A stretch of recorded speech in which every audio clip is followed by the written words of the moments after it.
kajian ilmiah.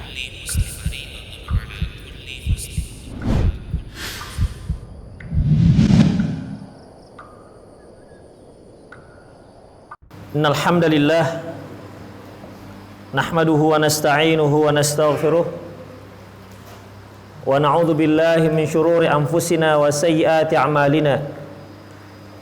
May yahdihillahu fahuwal muhtad wa may yudlil falan tajida lahu waliyyan mursyida. Asyhadu an la ilaha illallah wahdahu la syarika lah wa asyhadu anna Muhammadan 'abduhu wa rasuluhu alladzi la nabiyya ba'dah. Faqala Allah subhanahu wa ta'ala ya ayyuhalladzina amanu taqullaha haqqa tuqatih wa la tamutunna illa wa antum muslimun.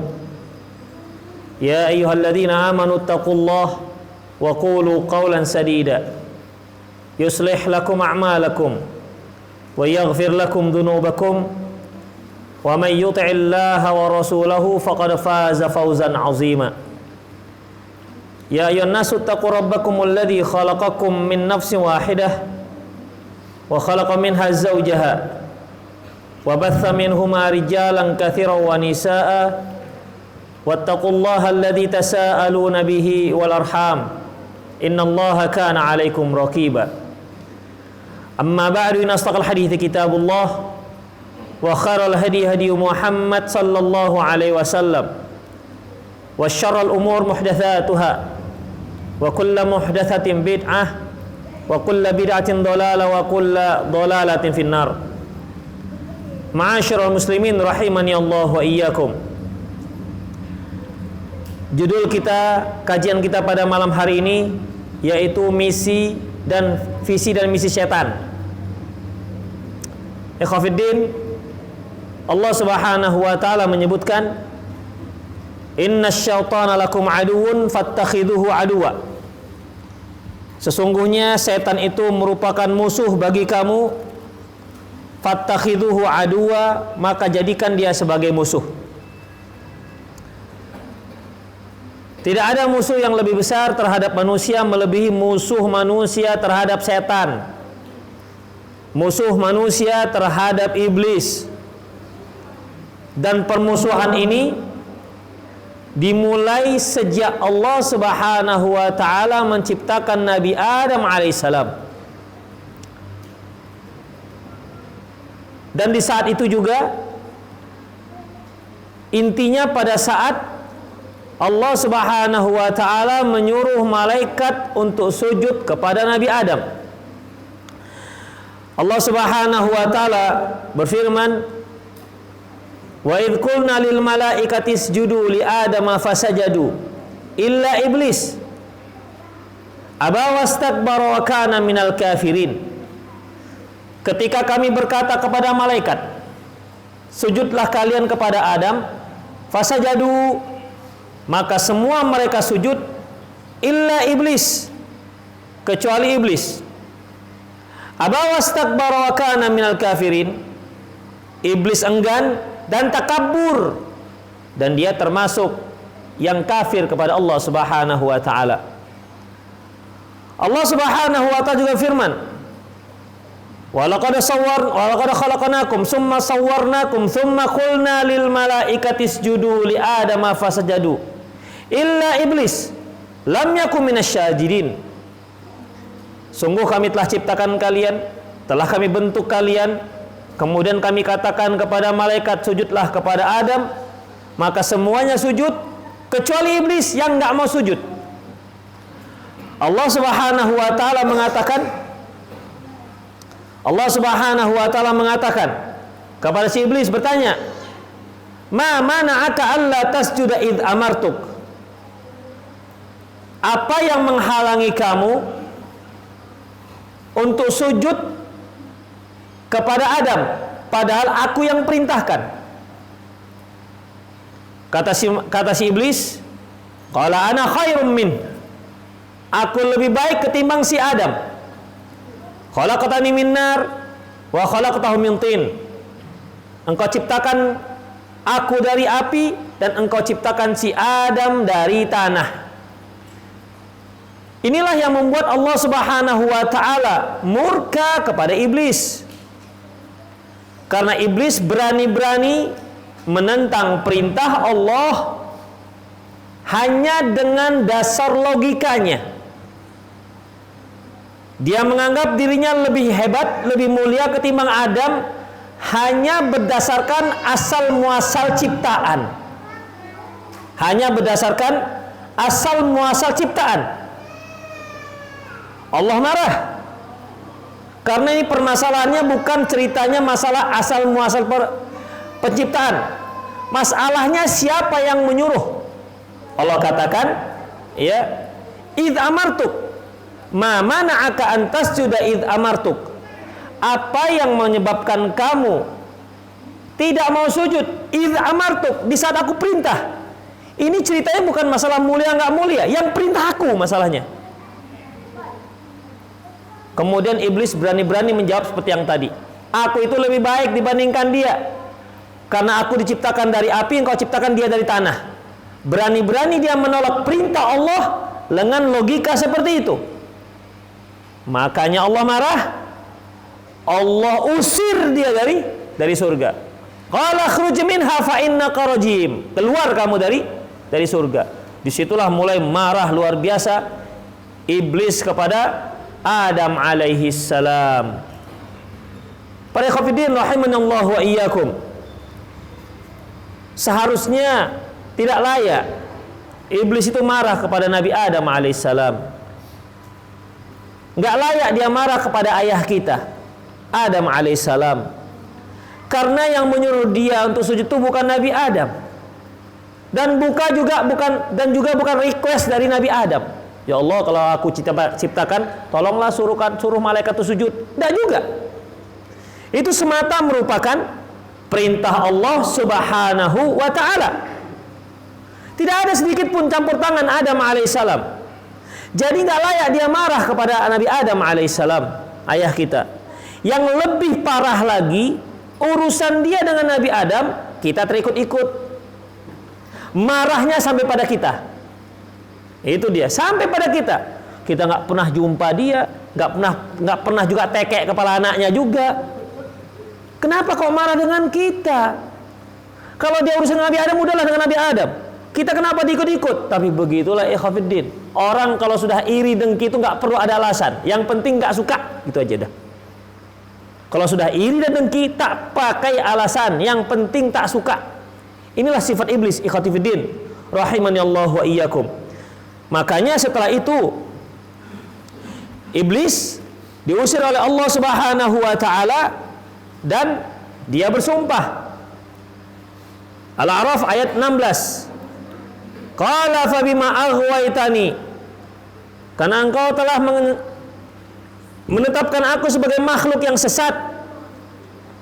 La aq'udanna lahum siratal mustaqim.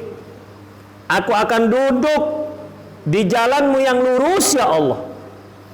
Summa la'atiyannahum min baini aydihim wa min khalfihim wa an aymanihim wa an syama'ilihim wa la tajidu aktsarum syakirin. Kemudian aku akan goda mereka dari depan, dari belakang, dari kanan dan dari kiri. Wala tajidu aktsarahum syakirin. Engkau akan lihat gak banyak di antara mereka yang bersyukur. Mereka yang dimaksud siapa ya Khafiddin? Manusia. Padahal waktu itu berapa orang manusia? Hah? 2. Masih 1 waktu itu. Hawa belum dibuat, belum ciptakan. 1. Bayangkan. Dia yakin sekali.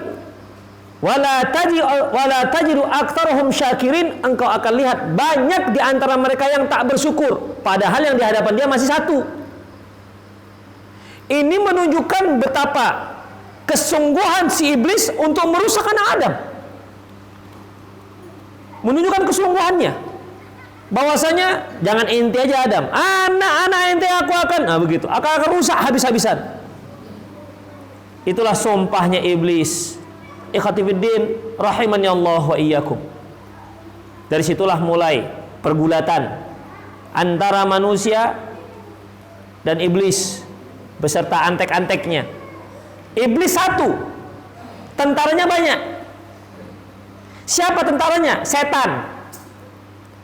Allah Subhanahu wa taala firman, "Wa kadzalika ja'alna likulli nabiyyin aduwan syayatinal insi wal jinni yuhi ba'dhum ila ba'din zukhrufal qawli ghurura." Demikianlah kami jadikan setiap nabi itu ada musuh, yaitu setan dari kalangan manusia dan setan dari kalangan jin. Jadi setan itu dari manusia ada. Kalau ada manusia yang menghalang-halangi orang lain untuk berjalan di jalan yang lurus, maka setanlah dia. Dia itu termasuk tentara iblis. Pokoknya setiap ada makhluk yang menghalangi orang untuk berjalan di jalan Allah Subhanahu wa taala yang lurus, berjalan menuju surga, dihalang-halangi dia, dibujuk supaya keluar dari jalan tersebut, maka setanlah dia. Itu khofiddin. Siapa saja. Bisa dia tetangga, bisa dia masyarakat, bisa dia istri sendiri, bisa dia anak sendiri, bahkan bisa dia sendiri. Setannya. Itu khofiddin, rahimani Allah wa iyyakum. Itulah tentara-tentara iblis. Makanya karena sangat berbahayanya ini iblis. Sangat berbahaya khofiddin. Dia memang sudah berkomitmen untuk duduk di jalan Allah Subhanahu wa taala yang lurus. Kan kita selalu di setiap rakaat menyebutkan ihdinas siratal mustaqim. Ya Allah, tunjukkan aku jalan yang lurus. Dan setan itu akan duduk di jalan yang tengah-tengah jalan yang lurus ini. Untuk apa? Untuk menghalang-halangi orang yang sedang berada di jalan yang lurus ini supaya bisa belok kiri atau belok kanan, nggak melanjutkan jalan ini sampai ke ujung, karena dia tahu jalan ini ujungnya surga. Kalau ada orang yang sedang berada di jalan yang lurus, dibujuk-bujuk oleh dia, dibujuk, digoda supaya belok kiri belok kanan, karena dia tahu belok kiri belok kanan ujungnya neraka. Itu khofiddin. Maka dia duduk tengah-tengah jalan. Kalau duduk dia di pinggir, nggak bisa dia halang-halangi orang. Ikhwatifiddin rahimanallahu wa iyyakum. Oleh karena itu Allah mengatakan, "Innasyaitana lakum aduwwun fattakhiduhu aduwwa." Sesungguhnya setan itu merupakan musuh kalian, maka jadikan dia sebagai musuh. Jadikan dia sebagai musuh. Kalau sekedar pengetahuan setan itu musuh, semua orang bisa. Setan itu musuh enggak? Iya, musuh. Setan musuh enggak? Iya, mana? Kalau sekedar itu semua bisa. Yang terpenting adalah fattakhiduhu aduwa. Jadikan dia sebagai musuh. Orang kalau sudah musuhan enggak akan mungkin duduk sebelahan. Enggak akan mungkin bergandengan tangan. Itu baru namanya fattakhiduhu aduwa. Jadikan dia sebagai musuh. Ini khofiddin.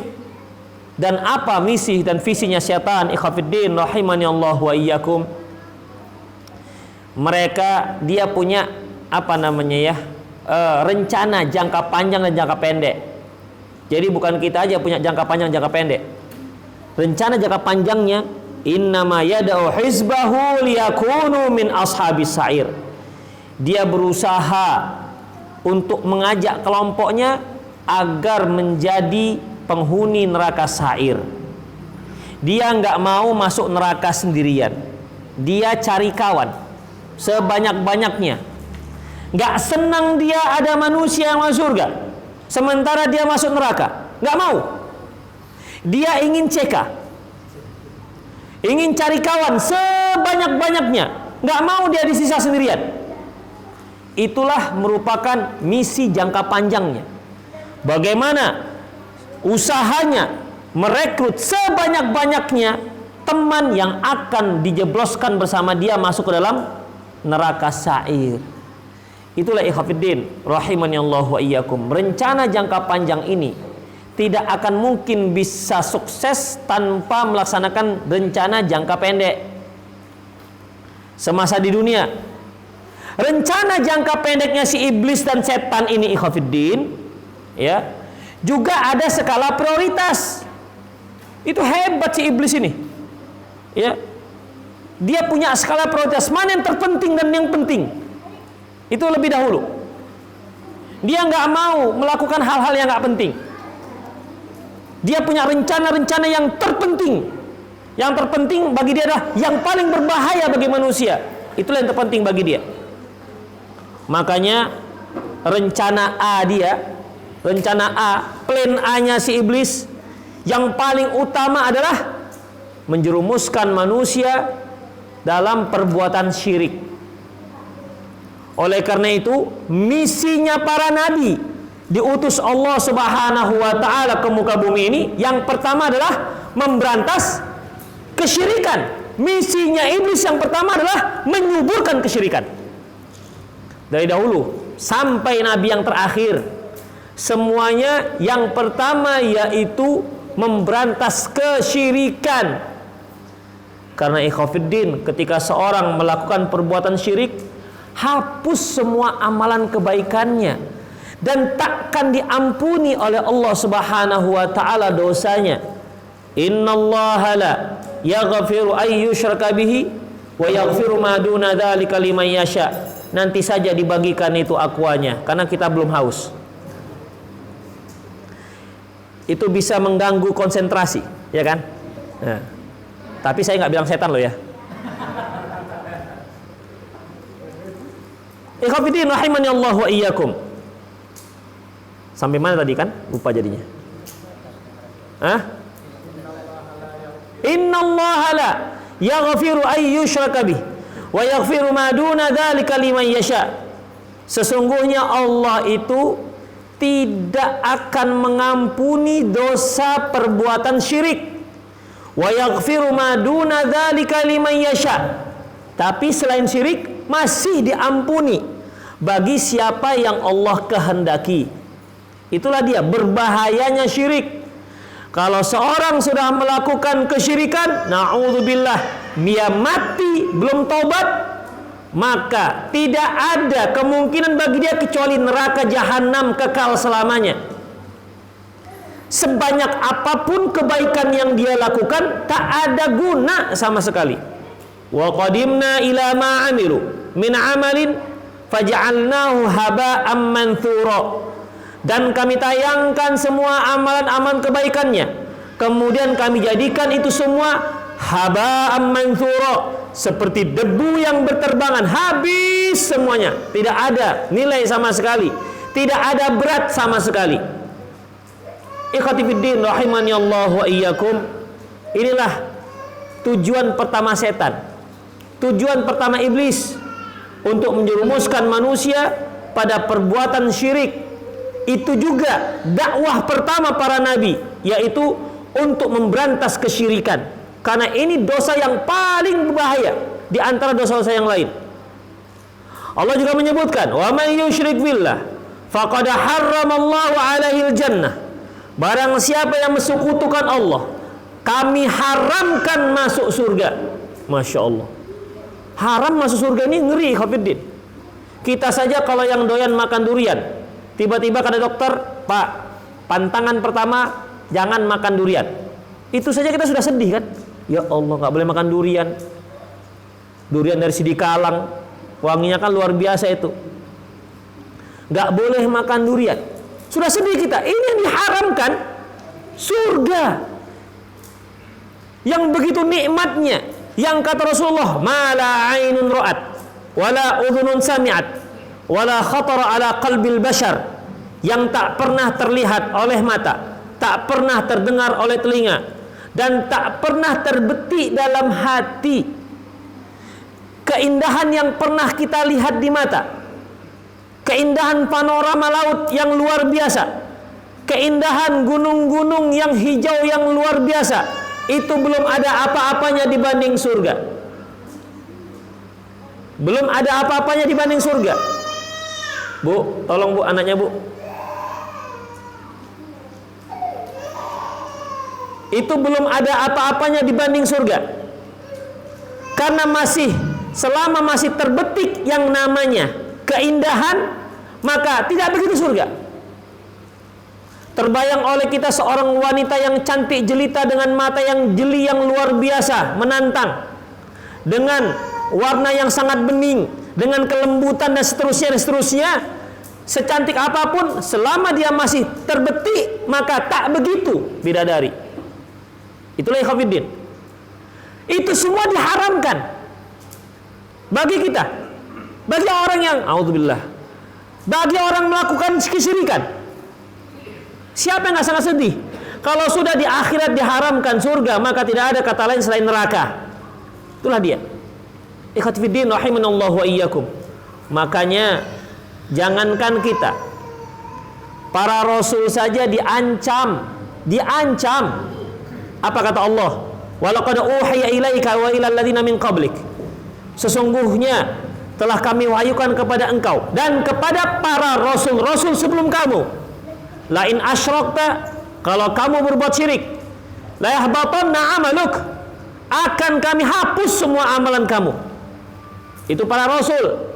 Yang kita tahu nggak akan mungkin para rasul berbuat syirik, itu pun diancam. Bagaimana dengan kita? Makanya ini adalah dosa yang paling digandrungi oleh iblis. Kalau bisa semua orang berbuat syirik supaya menjadi kawan dia, kekal selamanya dalam neraka Jahannam bersama iblis. Itulah ikhwatiddin rahimani Allah wa iyyakum. Kalau dia tak berhasil, kalau dia tidak berhasil untuk menjerumuskan seseorang berbuat syirik, maka dia akan berpindah ke rencana B, plan B, yaitu bagaimana agar orang ini berbuat maksiat. Intinya dia tidak akan biarkan begitu saja. Dalam sebuah hadis yang disebutkan dalam kitab Mishkat Masabih, yang diriwayatkan oleh Imam Muslim dari Jabir, qala, dia berkata, qala Rasulullah sallallahu alaihi wasallam, Rasulullah sallallahu alaihi wasallam bersabda, inna syaitana ayasa ayya'budu musallun fil jaziratil Arab. Sesungguhnya setan itu sudah putus asa untuk disembah oleh orang-orang yang sholat di daerah Jazirah Arab. Walakin fit tahrishi bainahum, tapi dia akan merusak hubungan antara sama mereka. Syirik nggak bisa. Dikarenakan mungkin ada dakwah yang luar biasa, tapi rusak hubungan antar sesama manusia. Itu yang terjadi. Jadi kalau si iblis tidak mampu menjerumuskan seseorang pada perbuatan syirik, maka dia akan pindah ke rencana B, yaitu bagaimana agar seorang itu melakukan dosa besar dan melakukan dosa-dosa yang lainnya. Ini dia. Ya kalaupun nggak bisa syirik, ya dosa pun jadilah. Ikhwati fiddin rahimani Allah wa iyyakum. Makanya dalam surat Al-Isra, dalam surah Al-Baqarah 169, Allah mengatakan, innama ya'murukum bis-su' wal fahsya. Sesungguhnya itu setan menyuruh kalian untuk berbuat buruk dan berbuat keji. Wa antakhulu 'alallahi ma la ta'lamun. Dan dengan kalian mengatakan sesuatu yang Allah tidak, mengatakan sesuatu yang terhadap Allah yang kalian tidak mengetahuinya. Inilah ikhwatiddin rahimani Allah wa iyyakum. Nggak bisa digoda untuk berbuat syirik, maka bagaimana caranya agar mereka berbuat dosa besar ataupun dosa-dosa yang lainnya. Ikhwati fiddin rahimani Allah wa iyyakum. Kemudian kalau seorang nggak bisa diajak untuk buat dosa, misalnya ini, ya. Misalnya karena sudah ngaji, orang yang pengajian kan nggak mungkin diajak, ayo kita zina aja enak loh. Kalau nggak percaya rasakan sendiri. Nggak akan bisa dia goda seperti itu. Digoda main judi, ya nggak akan bisa. Digoda minum tua, masya Allah minum tua, nggak bisa. Kenapa? Mereka tahu ini dosa. Lantas setan diam saja, iblis diam saja? Enggak. Dia tahu orang ini taat beribadah, luar biasa ibadahnya, rajin ke masjid, maka dia masuk dalam pintu bid'ah. Ingat ikhwatiddin, sebagaimana dikatakan oleh Sufyan Ats-Tsauri, al bid'atu ahabbu ilal iblis minal ma'siyah. Kebid'ahan itu lebih dicintai iblis ketimbang maksiat. Mengapa demikian? Karena Rasulullah mengatakan, innallaha hajabat taubatu an sahibal bid'ah hatta yada'aha.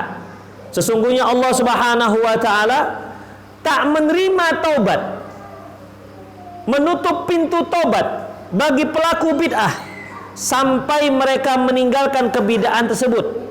Karena ikhwatiddin, gak akan mungkin orang yang berbuat bid'ah itu bisa taubat. Loh, tapi kan ada yang taubat ikhwatiddin. Yang taubat itu setelah meyakini ternyata yang selama ini mereka lakukan itu bid'ah, baru dia taubat. Tapi selama dia masih meyakini bahwa itu masih benar, sampai kapanpun tak akan pernah mereka tinggalkan dan tak akan pernah tobat dari situ. Kenapa? Karena mereka meyakini itu benar, ya. Karena meyakini itu benar. Coba anak-anak ditertibkan.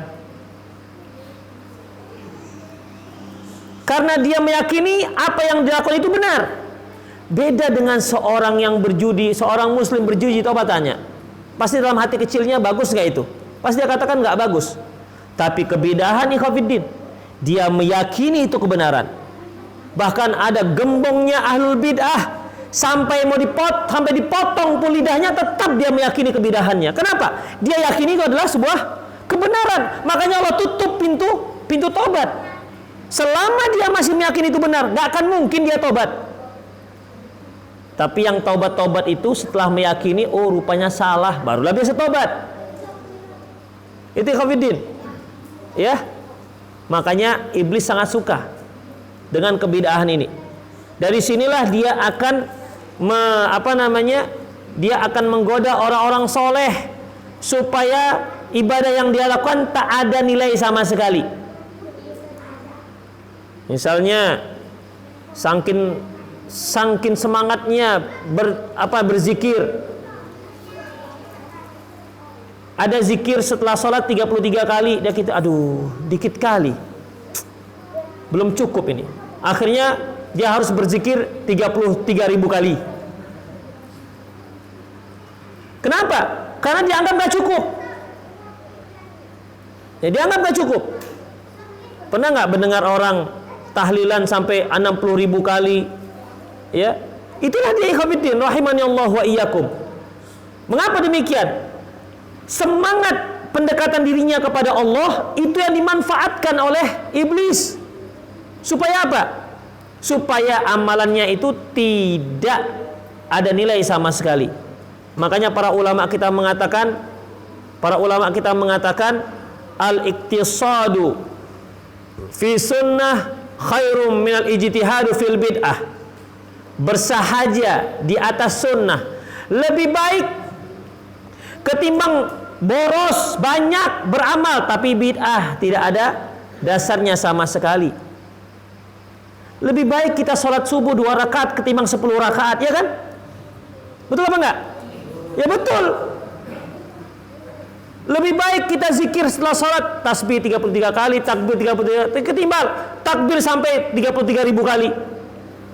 Karena tidak ada dasarnya ikhwatiddin rahimani Allah wa iyyakum. Itulah dia.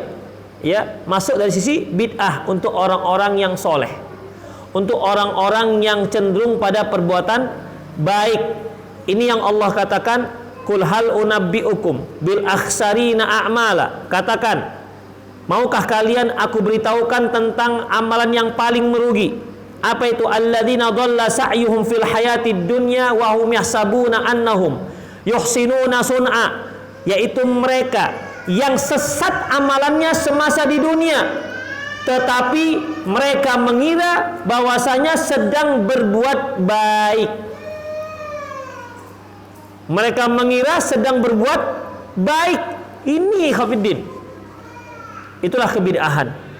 Makanya orang-orang yang taat beribadah setan akan masuk dari sisi ini. Akan masuk dari sisi ini. Atau dia akan menghabiskan waktunya sholat selama 24 jam di masjid, tidak peduli dengan dunianya. Ini juga bid'ah. Tidak ada perintahnya. Tidak ada perintahnya sama sekali dari Allah Subhanahu wa ta'ala. Makanya ketika 3 orang sahabat datang kepada Rasulullah, datang kepada Aisyah dan menyatakan, bertanya tentang ibadahnya Rasulullah, kemudian mereka mengatakan, wallahi inilah aku wala anam, demi Allah aku akan sholat tahajud terus, tidak akan tidur-tidur. Yang satu mengatakan, wallahi inilah asumu wala uftir. Satu lagi mengatakan, demi Allah aku akan puasa terus, tak berbuka-buka. Satu lagi mengatakan, wallahi inilah atazawajun nisa, demi Allah aku tidak akan menikah-nikah. Karena tujuan mereka untuk mendekatkan diri kepada Allah Subhanahu wa ta'ala.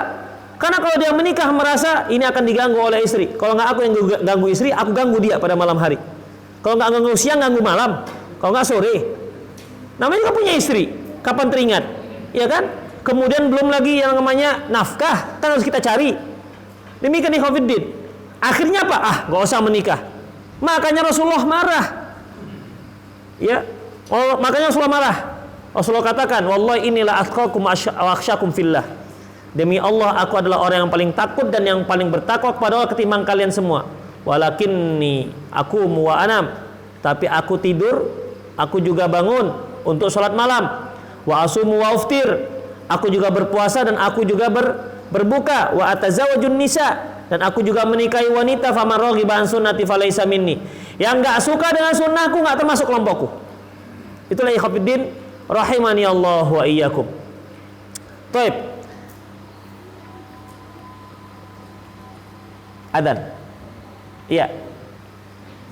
Sudah masuk adzan. Mana nih Pak Nazirnya? 3 menit lagi. Baik. Sudah berapa tadi? 3. Dibujuk untuk berbuat syirik nggak bisa. Dibujuk berbuat maksiat nggak bisa. Akhirnya dibujuk untuk berbuat bid'ah. Oh, orang ini orang sunnah, hebat. Kalau dia beramal, tolong Pak dalilnya. Nah begitu, ya kan? Tolong Pak dalilnya. Yang nggak ada dalilnya kami nggak bisa lakukan. Kenapa? Bid'atun. Lantas apakah iblis diam saja? Enggak. Dikira kalau salafi itu tidak digoda iblis. Dia punya rencana-rencana berikutnya, ikhwatiddin. Ya. Jangan dikira kalau sudah ngajinya sunnah, ada seperti malaikat, bagikan malaikat yang berjalan. Enggak. Ya. Kok dari tadi adzan terus sih? Ya udahlah, kita lanjutkan nanti yang keempat pada setelah salat Isya. Aku qouli hadza wa astaghfirullah li wa lakum wa lisal muslimin innahu al-ghafurur rahim. Bismillahirrahmanirrahim. Wassalatu wassalamu ala asyrafil anbiya'i wal mursalin wa ala alihi wa ashabihi ajma'in. Amma ba'd.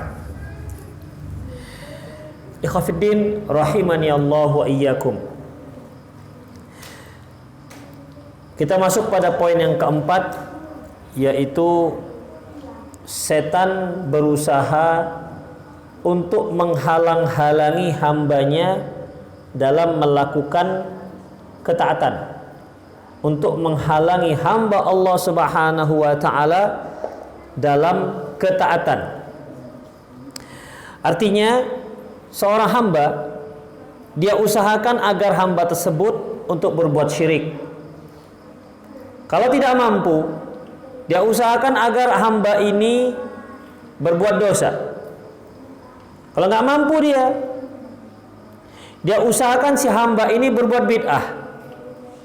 Kalau tidak juga, maka dia berusaha untuk menghalang-halangi si hamba Allah ini untuk berbuat taat. Itulah kerjaan setan. Ini yang kita sebutkan tadi, ikhwatiddin rahimani Allah wa iyyakum, bahwasanya setan itu akan duduk di jalan Allah Subhanahu wa ta'ala yang lurus tersebut.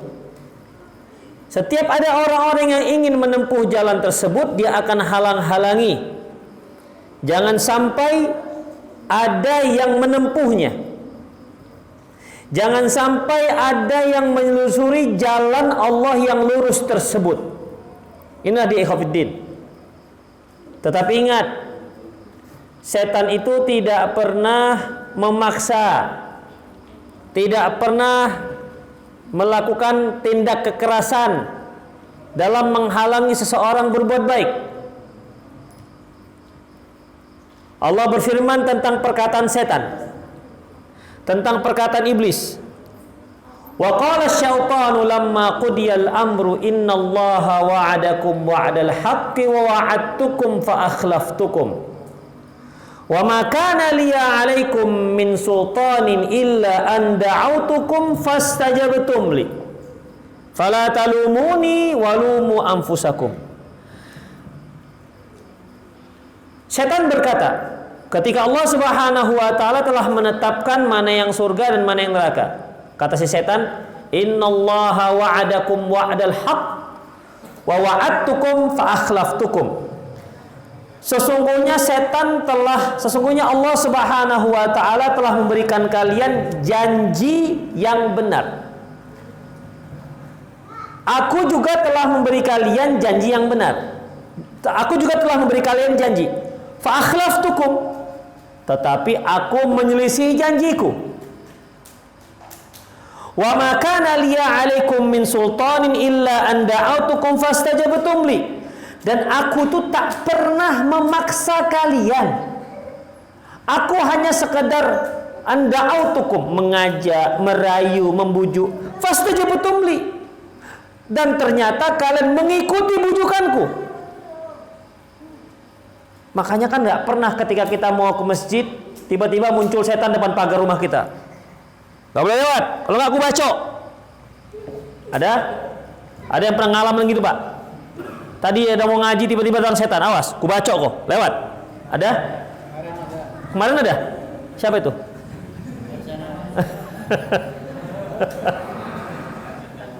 Setan manusia, ya, setan manusia, tapi si iblis nggak pernah. Jadi kan nggak pernah aku maksa-maksa kalian. Illa anda autukum, aku hanya pernah mengajak kalian, membujuk kalian. Fastajabtum li, dan ternyata kalian ikuti bujukanku itu. Fala talumuni walumu anfusakum.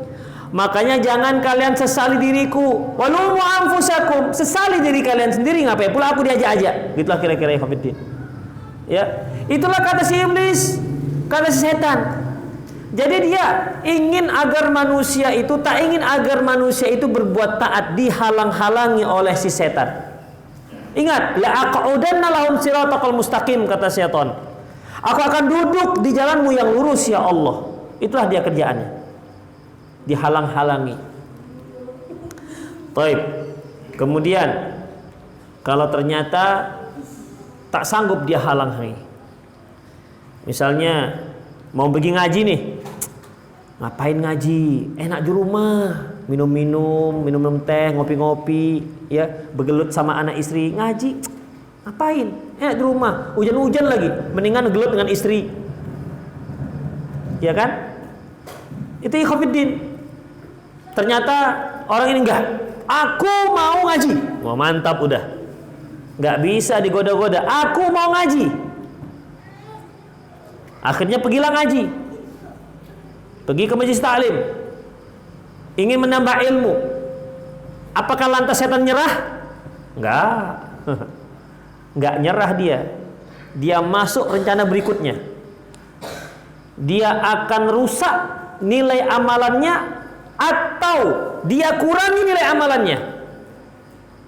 Misalnya adzan berkumandang. Setiap kali adzan berkumandang nggak mampu si iblis untuk menghalangi orang ini untuk datang ke masjid. Allah, nggak usah lah, sekali-sekali libur lah. Allah, hanya ada angin kencang, nanti kamu masuk angin, macam-macam lah, bujukan setan, ya. Tapi dia nggak bisa. Saya harus ke masjid, begitu. Saya harus ngaji, nggak bisa. Dihalang-halangi oleh Pak Setan ini. Lantas si khafidin rahimanallahu wa iyyakum, apakah lantas setan membiarkan saja? Tidak. Orang ini yang rajin setiap salat dia datang ke masjid dan dia yang pertama, maka setan akan membisikkan, memang angku kok luar biasa, di kampung kok awak yang paling soleh, nah begitu kan. Iyo juo katanya begitu kan.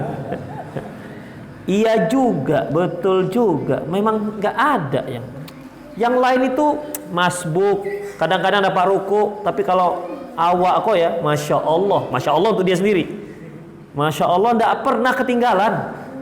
Alah 10 tahun, nah begitulah kira-kira. Untuk kampung ini, sayalah belum ada yang bisa nyalip, dah rusak amalannya. Na'udzubillah min dzalik. Ya, dia tidak bisa menghalangi berbuat baik, tapi dia rusak dengan apa? Dengan membisikkan supaya muncul rasa ujub, kagum dengan diri sendiri.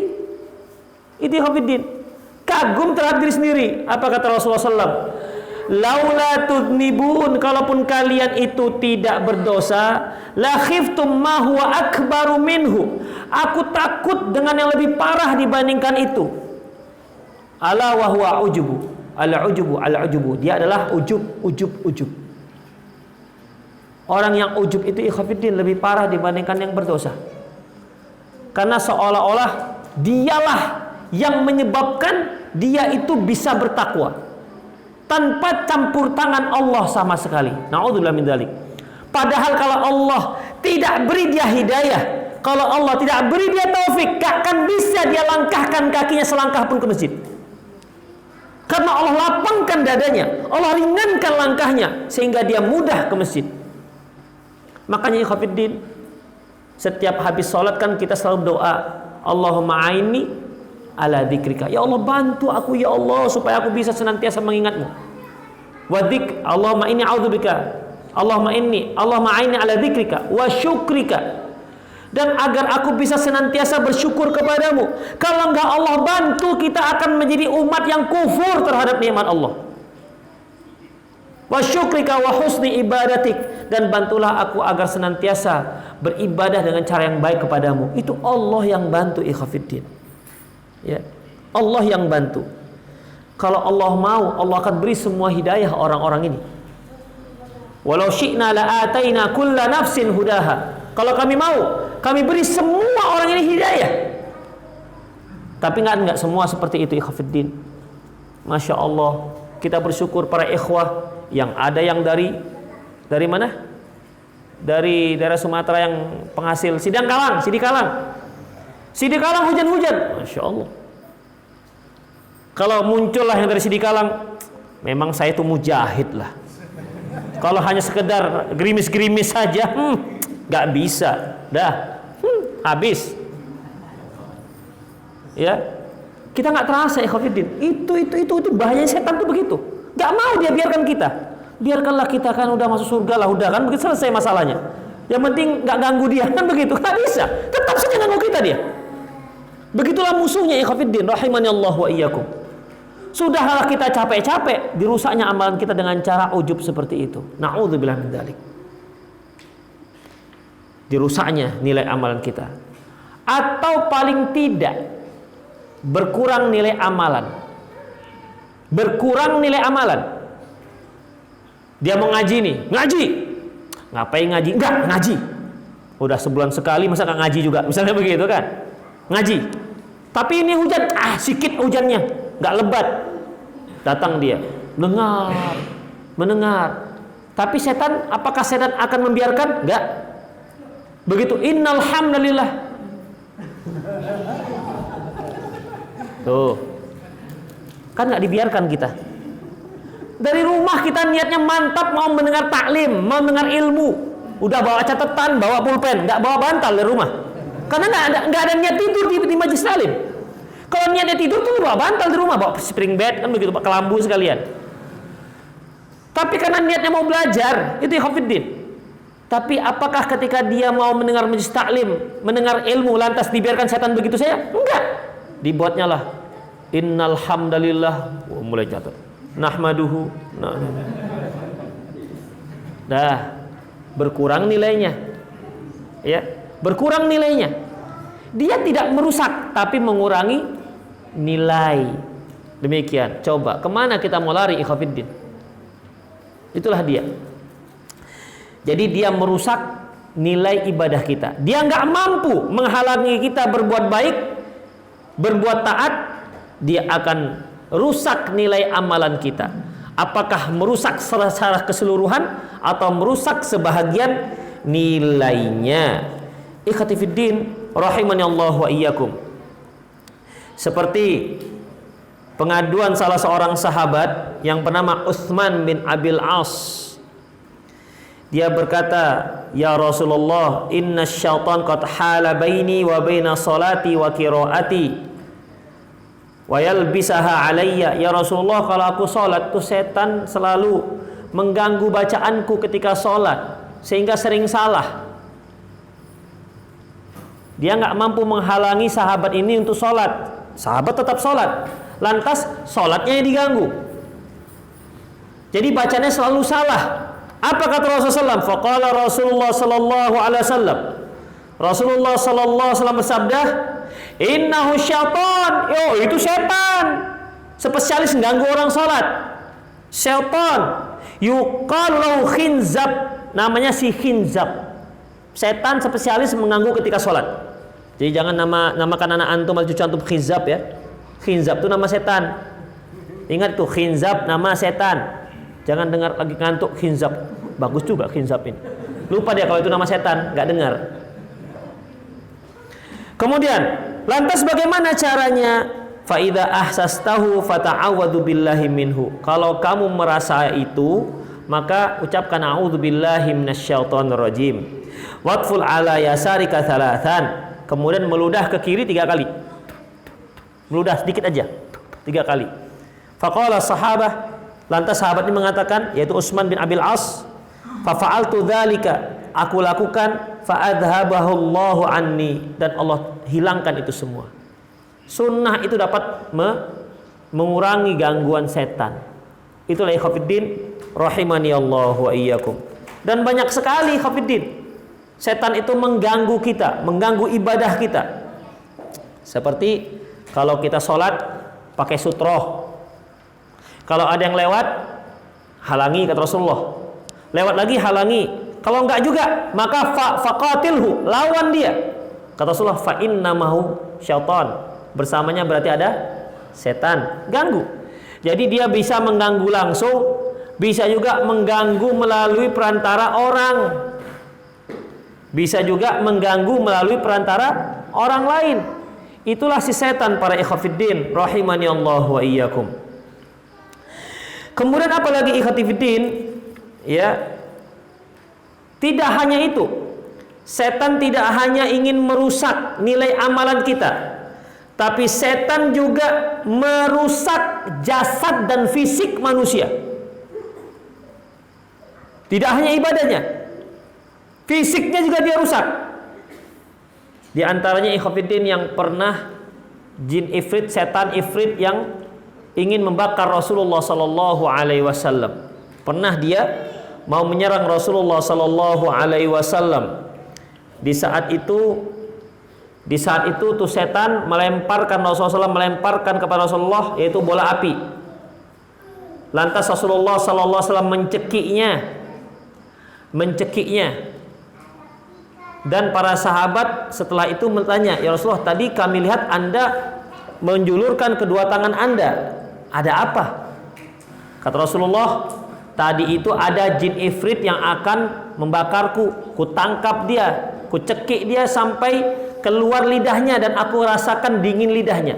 Seandainya tidak mengingat ucapan saudaraku yaitu Nabi Sulaiman, Rabbi habli mulkan la yanbaghi li ahadin innaka antal wahhab.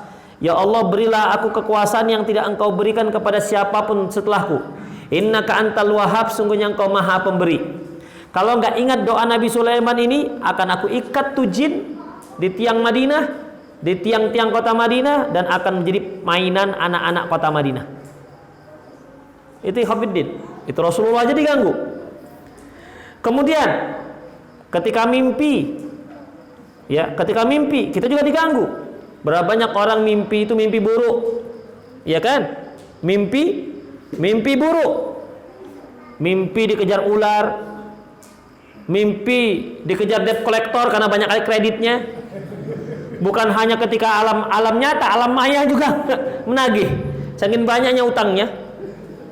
Itu Khofiddin. Dalam sebuah hadis sebutkan, dalam hadis Rasulullah sallallahu alaihi wasallam menyebutkan bahwasanya ar-ru'ya thalathun. Ar-ru'ya thalathun.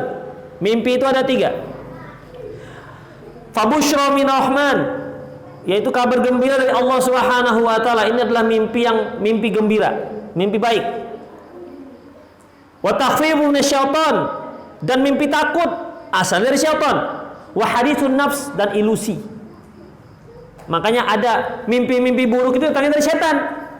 Kalau seorang mimpi buruk, apa yang dia lakukan? Dia ta'awudz 3 kali. A'udzubillahi minasyaitonir rajim.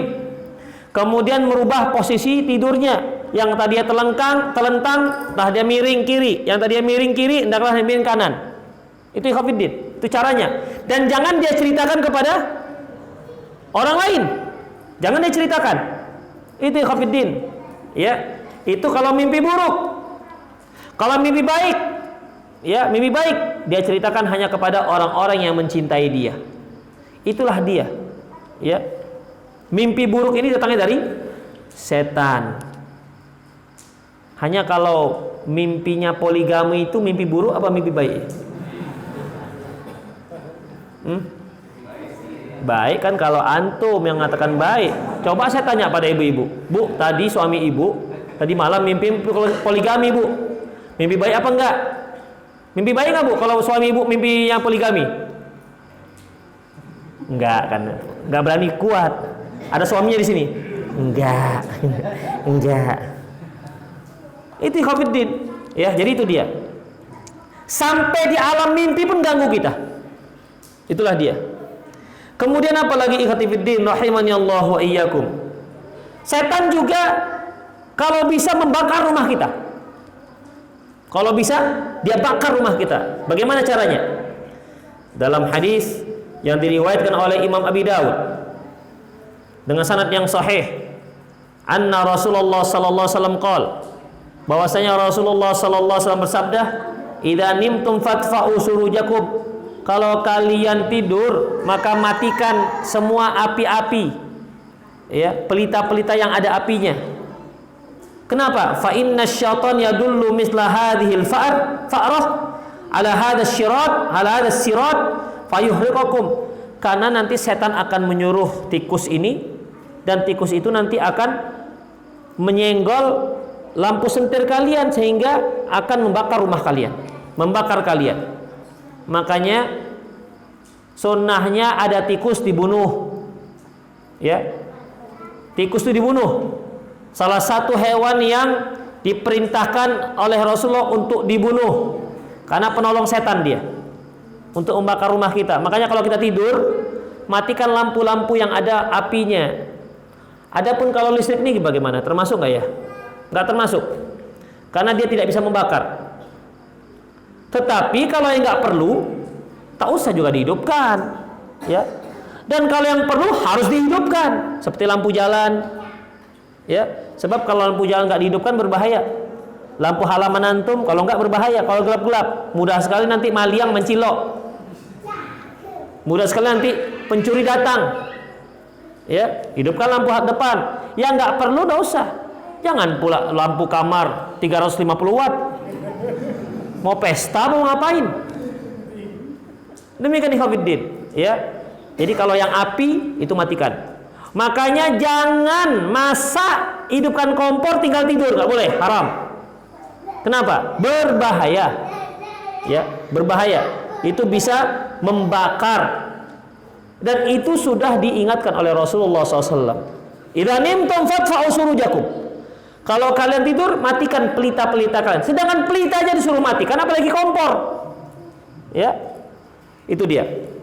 Kemudian, setan juga mengganggu anak-anak kita yang lahir.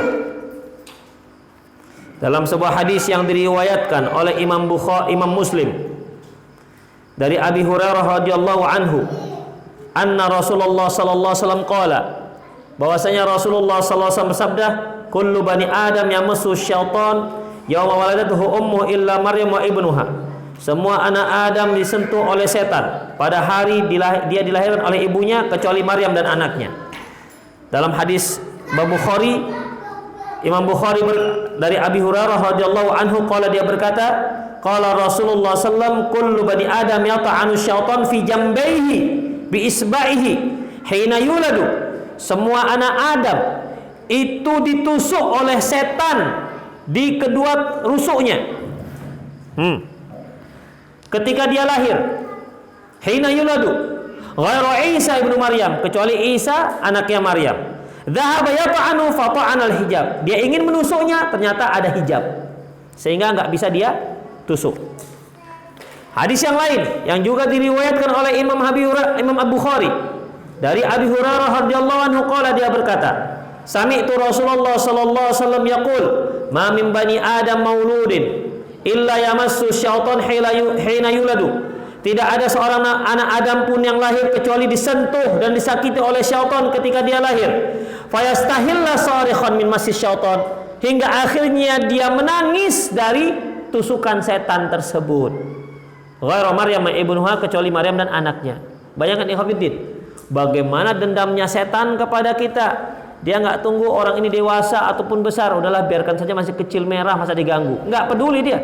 Begitu langsung begitu dia lahir langsung maka menangislah ini anak gara-gara tusukan setan. Bayangkan ikhwatiddin, kita yang tidak siaga, dia sudah siaga dari dulu. Dia kalau nggak berhasil A, B, nggak berhasil B, C, nggak berhasil C, D, terus ikhwatiddin.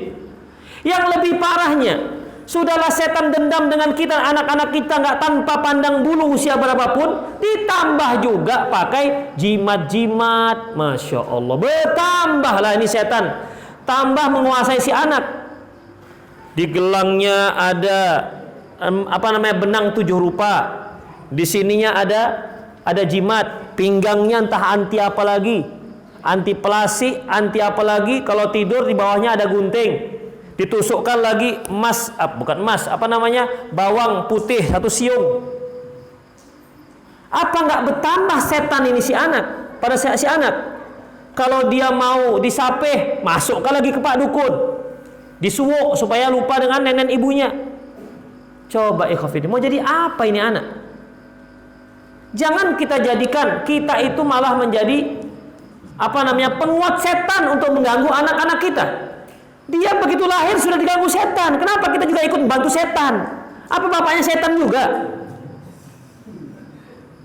Ikhwatiddin rahimani Allah wa iyyakum. Ya, padahal Allah telah memberi kita tuntunan supaya anak kita nggak diganggu setan. Pertama, ketika kita mau melakukan hubungan intim, suruh baca Allahumma jannibna syaitan, ya Allah jauhkan kami dari syaitan. Wajibni bisyaitan marzaqtana, jauhkan setan dari apa yang akan engkau berikan rezeki kepada kami. Rasulullah katakan, kalau kamu lahirlah dari hubungan kalian itu, ini anak tidak akan dibahayakan oleh syaitan. Begitu lahir, doakan lagi dia, sebagaimana Maryam terhadap anaknya, Rabbi inni wada'tuha unsa wallahu a'lamu bima wada'at wa laysa dzakaru kal unsa. Ya Allah, aku itu melahirkan anak perempuan, dan perempuan gak sama dengan laki-laki. Allah lebih tahu apa yang dia lahirkan. Wa inni samaituha Maryam, aku namakan dia Maryam ya Allah. Wa inni u'idzuha bika wa dzurriyyataha minasyaitonir rajim, dan aku minta perlindunganmu ya Allah, dan untuk perlindunganmu ya Allah untuk dia dan untuk keturunannya dari gangguan setan yang terkutuk. Didoakan juga. Jangan pula setelah itu kita beri celah untuk setan mengganggu anak-anak kita. Ikhwatiddin rahimanallahu wa iyyakum. Itulah dia. Dan tidak hanya itu ikhwatiddin, setan juga ikut nimbrung di makan kita, makanan. Kapan itu? Kalau kita makan tak pakai bismillah, setan ikut makan. Bayangkan, musuh yang paling besar kita makan dengan kita, coba sepiring. Bisa tahan kita itu? Kalau seandainya kita punya musuh manusia lah, ya, musuh kita, kemudian mungkin kita makan sepiring dengan dia? Mungkin? Nggak akan mungkin kan? Tapi kita itu begitu, ikhwatiddin. Kita tahu setan musuh-musuh, kenapa tidak? Tapi makan tak pakai bismillah, setan makan setan dengan dia. Ya. Akhirnya setan makan dengan dia.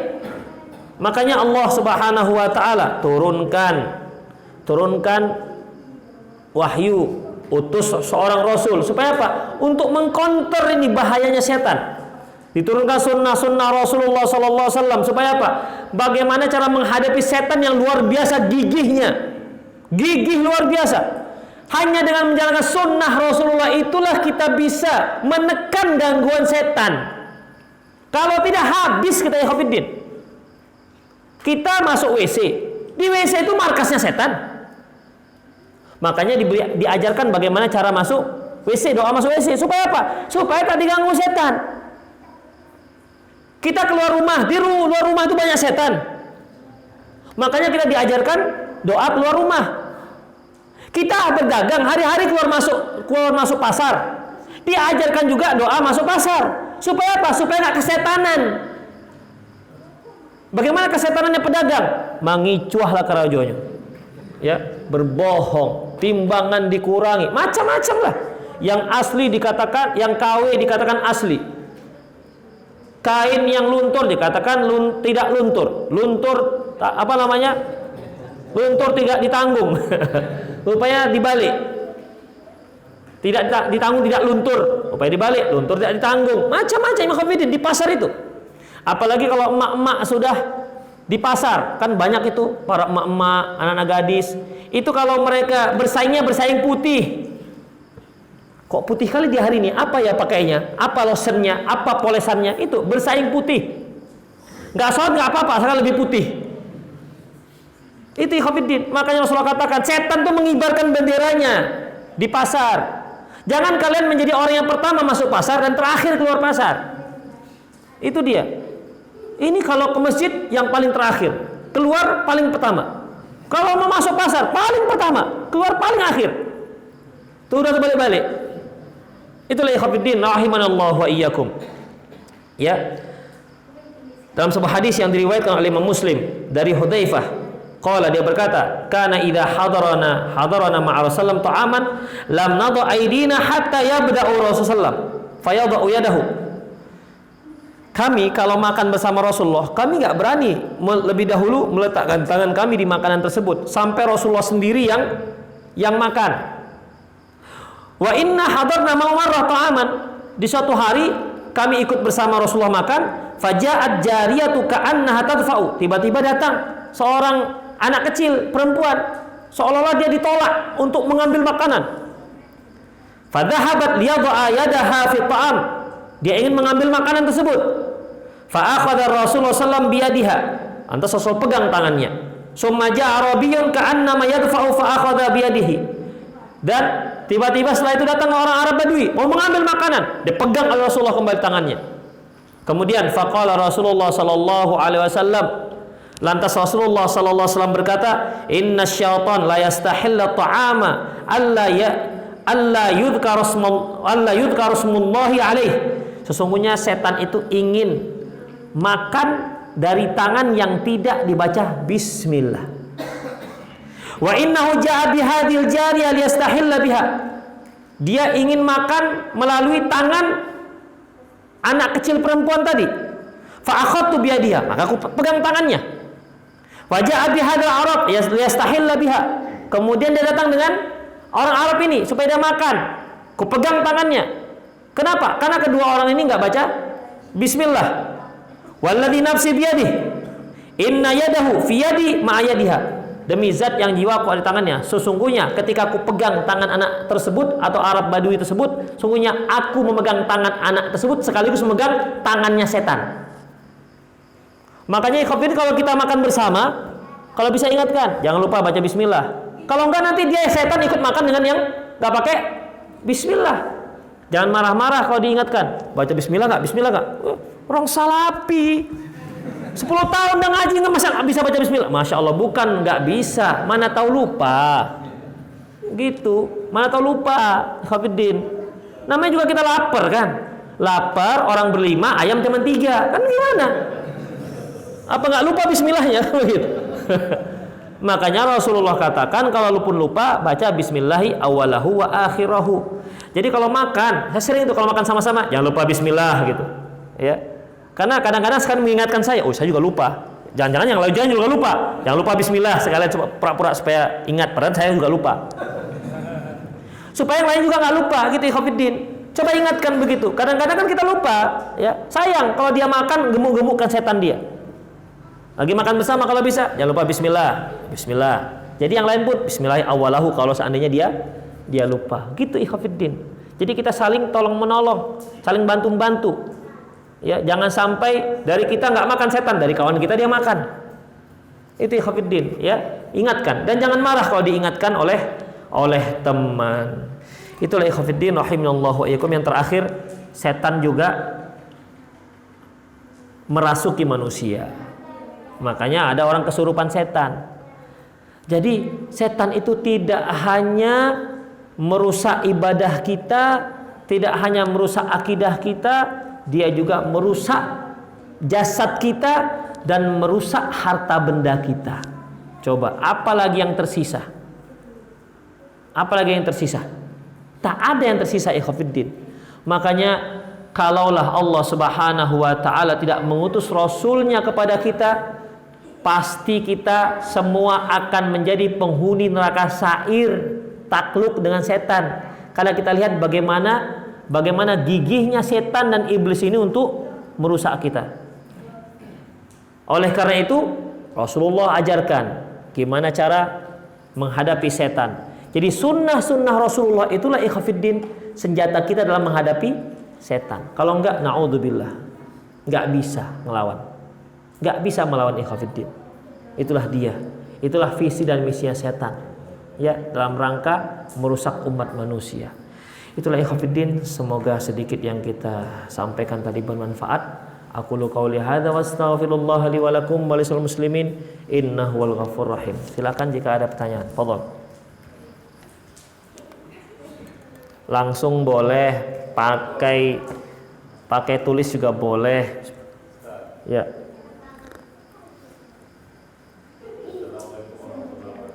Salam. Kenapa Allah menciptakan setan dan Allah menciptakan neraka? Ya.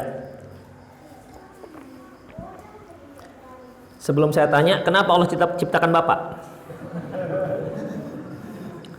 Kan Bapak yang punya badan. Kenapa Allah ciptakan Bapak? Jadi ikhwatiddin rahimanallahu wa iyyakum. Ya. Allah Subhanahu wa taala menciptakan sesuatu itu ada hikmahnya. Kalau kita pikir-pikir, ngapain Allah ciptakan setan? Membala sih kerajo. Ciptakan setan buat rusuh aja. Cobalah nggak usah pakai setan, kan aman kita. Ya kan gitu. Kalau nggak pakai setan, disitulah perjuangan. Allah ciptakan setan. Kalau Allah ciptakan setan, nggak ciptakan setan, nggak ada surga, nggak ada neraka, dan nggak ada juga manusia. Ya, tidak ada juga manusia. Dengan adanya setan, dengan adanya surga dan neraka, berarti juga ada orang mukmin, kafir, ada mujahid, ada musyrik, ada peperangan, pergolakan antara yang hak dan yang benar. Begitulah ikhwatiddin. Itu untuk skenario kehidupan manusia. Karena kalau Allah katakan, kan tadi disebutkan, walau syi'na la ataina kulla nafsin hudaha. Kalau kami mau, kami beri semua hidayah. Memang berat kali bagi Allah beri hidayah semua selesai masalahnya. Tapi kan enggak seperti itu hikmah Allah Subhanahu wa taala menciptakan. Makanya Allah katakan, perkataan seorang beriman, Rabbana ma khalaqta hadza batila. Ya Allah, Engkau tidak ciptakan satupun ini batil. Ma khalaqta hadza batila. Tak ada satupun yang Kau ciptakan itu batil, pasti ada hikmahnya. Nyamuk misalnya, apakah hikmah penciptaan nyamuk? Padahal dia hanya membuat kita nggak bisa tidur. Kita tidur dia nging begitu, ganggu kita tidur. Padahal niat kita mau tahajud, jam 2 nggak bisa tidur. Kenapa? Banyak nyamuk. Untuk apalah nyamuk ini diciptakan oleh Allah Subhanahu wa taala? Masya Allah. Allah katakan, Innallaha la yastahi ayyadriba mathalan ma ba'udatan fama fawqaha. Allah itu nggak malu membuat permisalan nyamuk dan semisalnya. Seandainya ikhwatiddin Allah punahkan nyamuk, berapa orang, berapa manusia yang kelaparan karena kehilangan tenaga, kehilangan kerjaan. Kenapa? Pabrik baygon tutup. Pabrik apa lagi? Pabrik obat nyamuk aja berapa macam coba? Ya, berapa macam? Banyak sekali. Kemudian itu lagi apa namanya? Orang yang jual kelapa tua itu kehilangan penghasilan lagi. Kenapa? Karena batok tempurungnya itu untuk buat obat nyamuk, nggak lagi beli. Hanya untuk bakar-bakar aja udah. Berapa kalilah orang bakar-bakar ikan? Jadi banyak ikhwatiddin. Seperti apa ikhwatiddin? Seperti lintah. Untuk apa orang ciptakan lintah? Masya Allah, ada lintah, ada minyak lintah katanya kan. Untuk apa obat minyak lintah itu, Pak? Hah? Untuk lelaki. Demikian ikhwatiddin, selalu ada, ya, selalu ada. Makanya ikhwatiddin rahimanallahu wa iyyakum, yang terpenting bagi kita, apa tugas kita sebagai manusia? Tidak mempertanyakan kenapa pula Allah ciptakan setan ini. Bukan itu yang terpenting bagi kita. Apa yang harus kita lakukan dan apa kewajiban kita? Kalau kita pikir begini, bumi, kita tinggal di bumi. Bumi berada dalam orbit matahari. Matahari ini seperti matahari ribuan di planet galaksi. Galaksi Bima Sakti. Di Bima Sakti banyak ribuan lagi Bima Sakti yang lainnya. Sementara bumi itu kecil. Terus kita katakan, loh kita di sini. Yang lain-lain itu untuk apa ciptakan Allah? Untuk apa ciptakan Allah? Planet Mars untuk apa ciptakan Allah? Ada yang tahu? Nggak tahu kan? Ya sudah, biarkan saja, itu urusan Allah. Nggak usah pikirkan sampai ke sana. Ini salat enggak, yang dipikirkan Mars. Makanya ikhwatiddin rahimallahu wa iyyakum, ya, ada kewajiban-kewajiban yang harus kita laksanakan. Yang itu dah biarkan serah pada Allah Subhanahu wa taala. Kan sebagai menunjukkan bagaimana kebesaran Allah. Inna fi khalqis samawati wal ard wa ikhtilafil laili wan nahari la ayatil liul albab. Supaya kita merenungkan ciptaan Allah, kita itu sangat kecil, sangat lemah dibandingkan ciptaan yang lain-lainnya. Ya. Kita ciptaan diciptakan Allah sedikit dan lemah sekali dibandingkan Masya Allah dengan makhluk-makhluk yang lainnya. Itu ikhwatiddin, dan itulah yang harus kita fahami supaya kita semakin menghambakan diri kepada Allah Subhanahu wa ta'ala. Jangan buat pertanyaan yang aneh-aneh. Seperti Ustadz, kalau seandainya Ka'bah dipindahkan ke planet Mars, kemana kiblat kita? Masya Allah. Jawabannya nanti kalau sudah dipindahkan, nanti SMS saya, nanti saya SMS jawabannya. Kan kalau bisa aja, kalau namanya. Atau kalau Ka'bah pindah ke India, dia ke situ khurut 40 hari misalnya. Ka'bah tapi yang gimana? Jadi pertanyaan-pertanyaan yang sebenarnya kurang bermanfaat. Demikian. Kenapa setan bisa mengetahui utang piutang yang telah meninggal dan bisa menyerupai suara dan minta kesukaan telah meninggal melalui kemasukan dan kesurupan? Ikhwatiddin, dia kan tahu. Ya, kenapa tahu? Oh, dia nyaksikan. Ketika ada seorang datang kepada Pak Kiai. Sebentar. Kamu sedang bertengkar kan? Tahu Pak Kiai ini. Sedang bertengkar. Kepalamu benjol kan di toko Priok kan? Betul Pak Kiai. Dari mana dia tahu? Itu jin yang ngasih tahu. Jin yang ngasih tahu. Pak Kiai-nya nggak tahu. Ya. Jin itu kan bisa cepat jalannya. Jadi sekitar kita ini ada jin. Nggak percaya? Di belakang Bapak itu ada jin tuh. Coba tengok belakang Pak.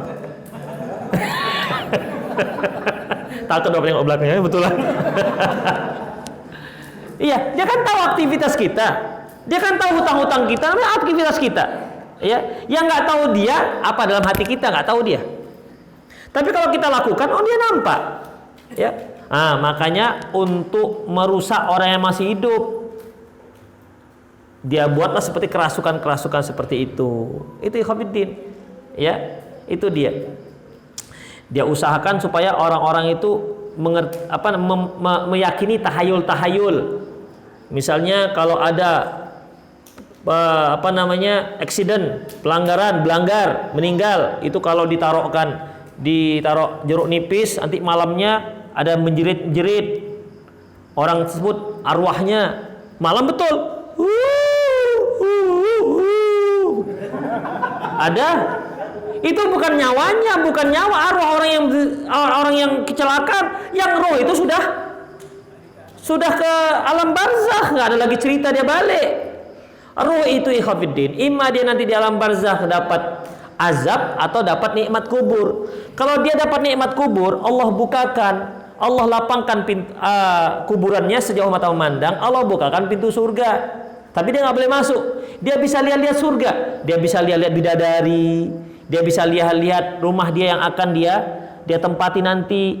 Coba ikhwatiddin, lihat bidadari yang akan Allah nikahkan dengan dia. Bang. Apa teringat dia lagi orang rumah di rumah? Kira-kira teringat lagi? Teringat lagi Hafidin. Jadi nggak ada. Pulang ke rumah, assalamualaikum dek, tokok pintu. Hafidin, secinta-cintanya istri kita dengan kita, kalau kita sudah meninggal hilang cintanya. Buktinya kalau kita pulang, assalamualaikum dek, abang jangan bang. Pasti dia nggak mau lagi kita kembali. Kenapa? Alamnya sudah beda. Dek, bukankah ada yang mencintai saya?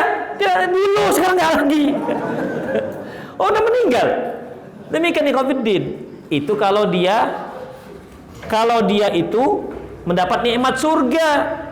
Dia asyik melihat surga. Makanya apa katanya? Rabbi aqimis sa'ah, ya Allah, segerakan hari kiamat supaya dia bisa masuk surga itu.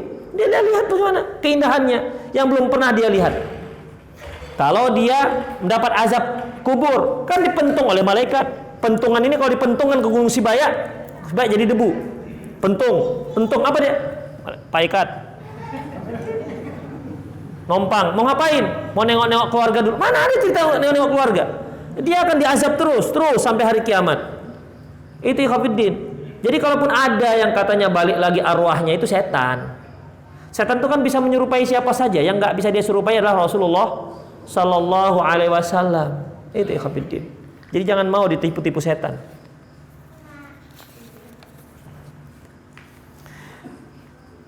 Bagaimana mencikapi atau menjawab tudingan kepada kita dengan sebutan Salafi Wahabi yang dikatakan sesat? Ya biarkan sajalah, namanya juga orang mengatakan itu saja.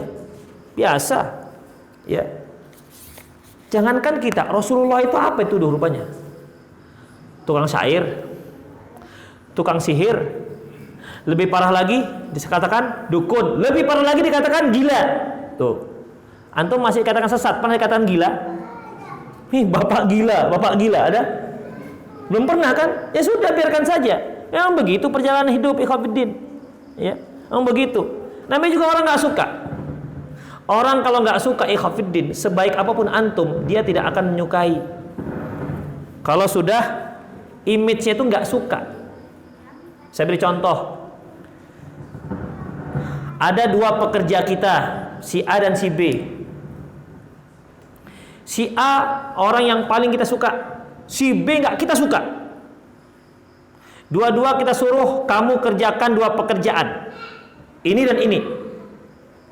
Si A melakukan bukan hanya dua, dia melakukan 4. Si B juga begitu, melakukan 4, tidak hanya 2, melebihi apa yang disuruh. Tapi karena si A yang kita sukai, kamu nampaknya orang kreatif. Kenapa? Lebih daripada yang disuruh. Kenapa? Kreatif. Dia suka, kita suka pada dia. Tapi si B yang kita benci, apa katanya? Apa kita katakan? Pandai-pandaian kau. Siapa nyuruh begitu? Hanya komentarnya. Makanya kalau antum nggak disukai orang, antum memberikan suatu kritikan, akan dikatakan bapak itu sedang nasihati. Tapi kalau dia nggak suka, dia katakan nyalah-nyalahi. Kan begitu. Sekarang kalau orang memberi nasihat, tentu kan sesuatu yang salah. Makanya diberi nasihat. Misalnya, antum melihat anak antum sholat zuhur 5 rakaat, terus antum nasihati, iya kan? Kenapa dinasihati? Karena salah. Kalau nggak salah, ngapain nasihati? Baik, bahasanya bapak itu nasihati anaknya. Kalau yang nggak suka akan mengatakan bapak itu nyalah-nyalahi anaknya. Apa bedanya jadinya menasihati dan nyalah-nyalahi? Hanya kalau kata menyalah-nyalahi bagi orang yang nggak suka.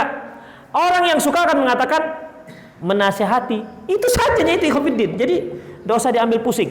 Jalan terus. Pantang mundur. Biasa itu.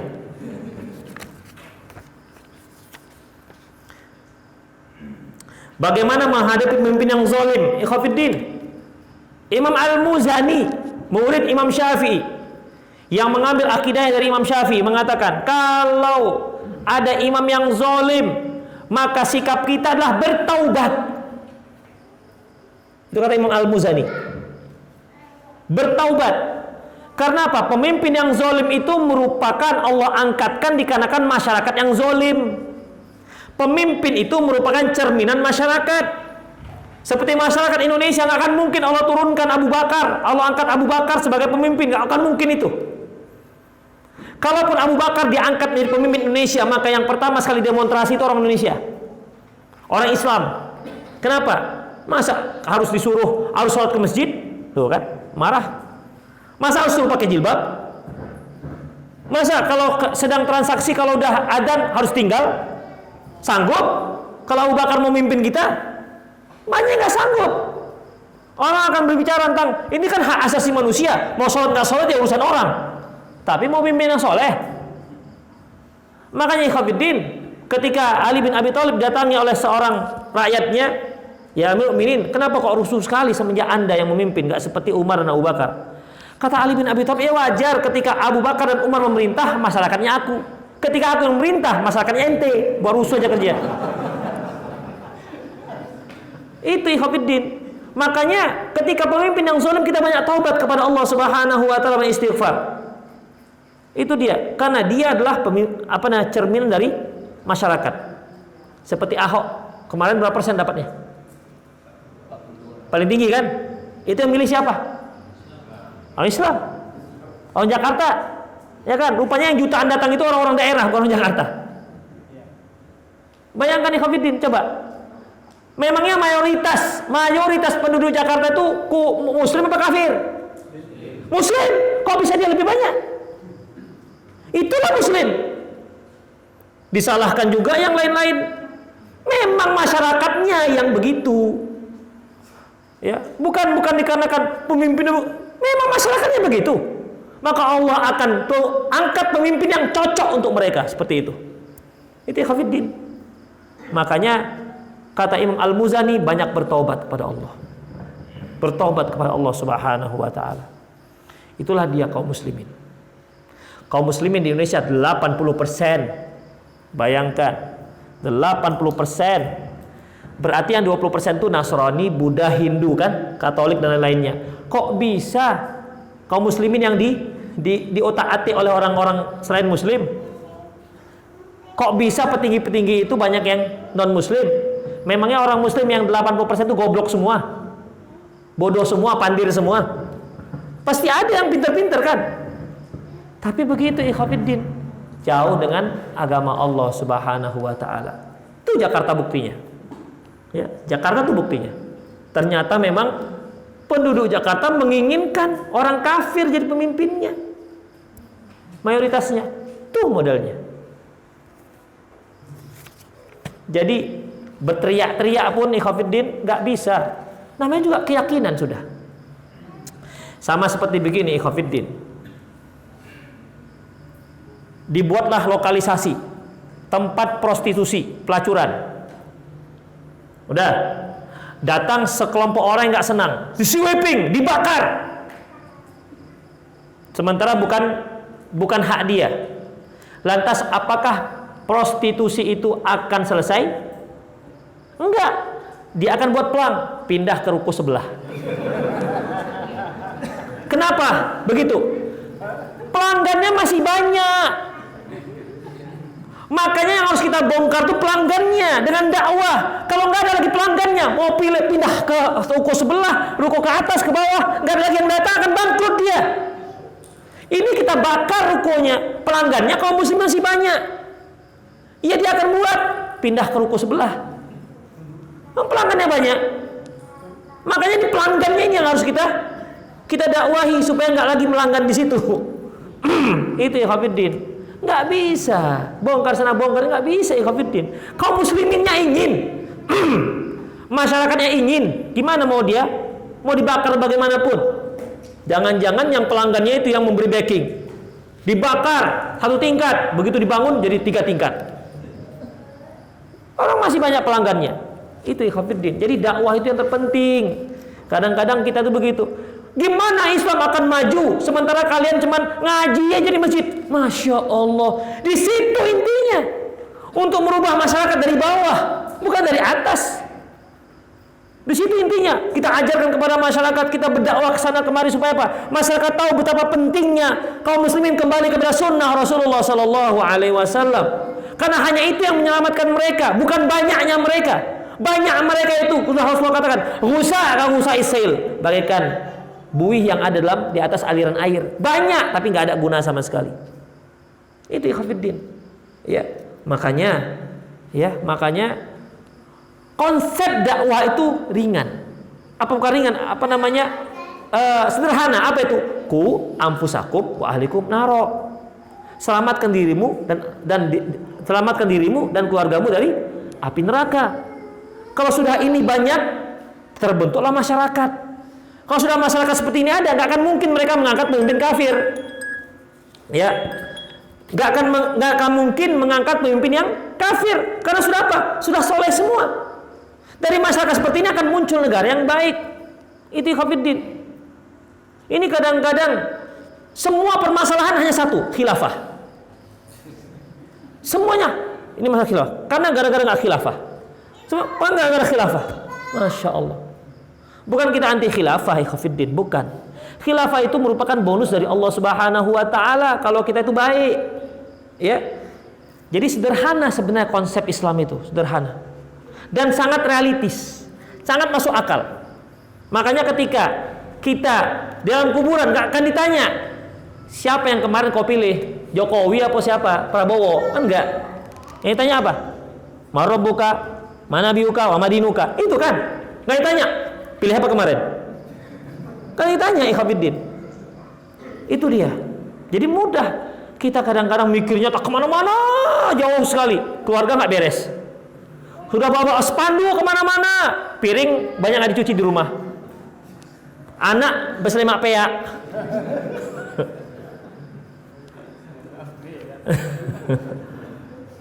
Rakaat 1 ikhlas, rakaat kedua riya. Kita berusaha menghilangkan riya tapi tidak berhasil. Apakah salat itu diterima? Khafiddin rahimanallahu wa iyyakum, riya itu kata Rasulullah bagaikan semut hitam di atas batu hitam di malam yang kelam. Jadi bagaimana? Berusaha dengan sekuat tenaga. Itu aja. Ya, berusaha. Tidak ada cara lain selain berusaha kepada Allah Subhanahu wa taala. Berusaha mengikhlaskan, terus mengikhlaskan. Makanya kata Sufyan Ibnu Uyainah, tidak ada satu perkara yang lebih sulit untuk dibenahi melebihi masalah niat. Fa innahu tataqallabu, niat itu berbolak-balik. Sekarang ikhlas, nanti entar lagi belum tentu ikhlas. Jadi bagaimana? Ya berusaha, terus berusaha.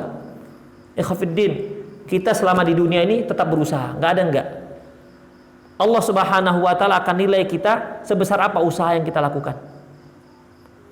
Mau enggak berdosa enggak mungkin. Enggak akan mungkin Khafiddin. Mau suci seperti malaikat enggak mungkin. Jadi gimana? Berusaha supaya tidak berdosa itu bisa. Walaupun kita kepleset, tobat lagi, kepleset, tobat lagi. Begitulah manusia. Walladzina jahadu fina lanahdiyannahum subulana. Mereka yang berusaha di jalan kami akan kami tunjukkan jalan kami. Itu Khafiddin. Jadi perjuangan dan doa. Itu dia. Tidak ada cara yang lain. Mengenai hasil kita serahkan pada Allah Subhanahu wa taala. Mau jadi suci seperti malaikat, tak mungkin. Rasulullah sudah katakan, kullu bani Adam khata' wa khata'in at-tawwabun. Semua anak Adam itu salah atau berdosa. Sebaik-baik orang berdosa adalah yang bertobat. Enggak ada cara lain nih Khafiddin. Enggak ada cara lain. Pak Ustadz mohon jelaskan apa beda jin, iblis, malaikat dan setan. Khafiddin, jin dan iblis itu jin dan iblis ini satu bangsa. Makanya illa iblis kana minal jinni fafasaqa an amri rabbi dalam surah Al-Kahfi. Iblis itu termasuk bangsa jin. Fafasaqa an amri rabbi, dan dia ingkar terhadap perintah Allah Subhanahu wa taala. Bagaimana dengan setan? Setan itu sifat. Setiap yang menghalangi orang dalam menuju ke jalan Allah, setanlah itu. Baik dari kalangan jin maupun dari kalangan manusia. Makanya Fir'aun setan. Bisa saja, pokoknya semua yang menghalangi seseorang untuk menuju jalan Allah, setanlah dia. Jadi itu sifat. Jadi dia bisa jin, bisa manusia, bisa tetangga, bisa suami, bisa istri, bisa anak, bisa dia sendiri setannya dia. Bisa seperti itu. Adapun malaikat, ini makhluk yang lain. Makhluk yang diciptakan oleh Allah Subhanahu wa taala dari cahaya, dari nur, bukan ali nur cahaya. Ya. Dari cahaya. Demikian ikhwatiddin. Dan Allah katakan la ya'suna ma amarahum wa yaf'aluna ma yu'marun. Mereka tak pernah durhaka terhadap perintahnya dan selalu melaksanakan apa yang diperintahkan oleh Allah Subhanahu wa taala. Itu malaikat. Tidak ada dalam jiwa malaikat itu untuk membangkang. Beda dengan manusia. Ada jiwa pembangkang. Itu ikhwatiddin. Itulah dia beda antara jin, iblis, malaikat dan setan. Bagaimana caranya menghilangkan sifat ujub dari diri sendiri? Tadi sudah saya sebutkan, ikhwatiddin. Semua kebaikan yang kita lakukan itu merupakan hidayah dan taufik dari Allah. Seandainya Allah tidak memudahkan, tidak akan mungkin kita bisa berbuat baik, ikhwatiddin. Alhamdulillah kita mudah untuk melaksanakan sholat yang 5 waktu. Kita gelisah kalau kita belum sholat. Tuh masih banyak kaum muslimin yang gak bisa sholat. Ingin sholat tapi belum bisa. Mungkin dikarenakan sibuk atau mungkin sudah berusaha untuk sholat tapi gak bisa juga. Belum mendapat kemudahan dari Allah Subhanahu wa taala. Makanya kita bersyukur. Kita alhamdulillah ketika mendengar hayya 'alas shalah, kita bergegas untuk sholat walaupun terlambat. Tapi nun di sana ada hayya 'alas shalah bekolah. Begitu. Hayya 'alas shalah bekolah. Jawabannya nantilah. Kan begitu ikhwatiddin. Kenapa kita bisa mudah untuk melangkahkan kaki? Dia susah melangkahkan kakinya. Padahal dari rumahnya ke pasar itu bisa 5 kilo, 6 kilo. Sambil bawa ikan, sambil bawa sayur. Naik sepeda motor, tinggi di belakang.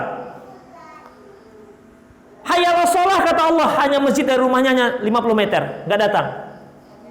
Berarti siapa? Ikhwatiddin. Allah Subhanahu wa taala memudahkan.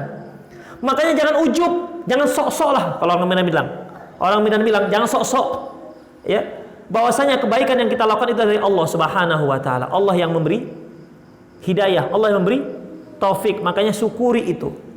Jangan ujub, ya. Jangan ujub. Kita tuh nggak ada hebatnya sama sekali. Padahal kalau kita berbuat baik yang untung siapa? Kan kita sendiri. Iya kan? Buktinya setiap amalan yang kita lakukan selalu kita lihat ada bonusnya. Ya kan? Kita berinfak misalnya, saya berinfak 6 juta untuk masjid. Lantas, hebat saya kan? Masya Allah. Yang pertama bermanfaat itu adalah kita.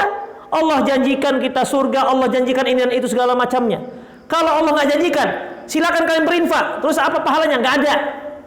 Ada yang mau berinfak? Kan enggak. Man bana masjidan, banallahu lahu baitan fil jannah. Barang siapa yang bangun masjid, Allah bangunkan untuk dia rumah di surga. Dalam hadis yang lain, walaupun dia hanya seperti sebesar sarang burung, Allah bangunkan untuk dia rumah di surga. Coba bayangkan ikhwatiddin. Kalau barang saya membangun masjid, maka ya sudah titik. Apa pahalanya? Nggak ada, itu aja. Ada yang mau bangun masjid? Kan enggak. Makanya setiap perbuatan baik yang kita lakukan, yang beruntung pertama siapa? Kita. Itu ikhwatiddin. Jadi apa yang diujub-ujubkan? Nggak ada yang diujub-ujubkan. Apa ada cara sunnah untuk mengobati atau menghilangkan kesurupan? Ya bacakanlah doa-doa ruqyah, lihat dan baca buku-buku ruqyah. Setan itu makhluk atau kata sifat, ada setan dari jin dan manusia. Tadi kan sudah saya sebutkan. Memberantas bid'ah sangat sulit sekali. Apa langkah-langkah Pak Ustadz supaya bisa mengatasinya lah kira-kira, mengatasinya. Ikhwatiddin rahimanallahu wa iyyakum. Bid'ah maksiat, ya, bid'ah dan maksiat itu dua-duanya perlu didakwahi. Tetap ud'u ila sabil rabbika bil hikmati wal mau'izatil hasanati. Ajak orang-orang ke jalan Allah bil mau'izatil hasanah, dengan peringatan yang baik. Wajadilhum billati ahsan, dan debat mereka dengan cara yang baik, termasuk dalam masalah kebid'ahan. Sesuatu yang baik harus disampaikan dengan cara yang baik, melihat situasi dan kondisinya. Banyak ikhwatiddin ketika kita mengetahui yang baik, kita ingin sampaikan yang baik ini, tetapi caranya tak baik. Oleh karena itu, berapa banyak orang yang istiqomah, ternyata keistiqomahannya itu tidak membuat nyaman orang sekitar. Ayahnya tak nyaman. Setelah dia ngaji, ayahnya gak nyaman dengan pengajian dia. Dia menjadi acuh tak acuh, dia menjadi tidak ramah. Kenapa? Karena dia baru saja belajar sunnah. Tandanya ini salah asuh ini. Seharusnya seorang yang belajar sunnah, akhlaknya akan semakin baik, orang sekitarnya akan semakin nyaman.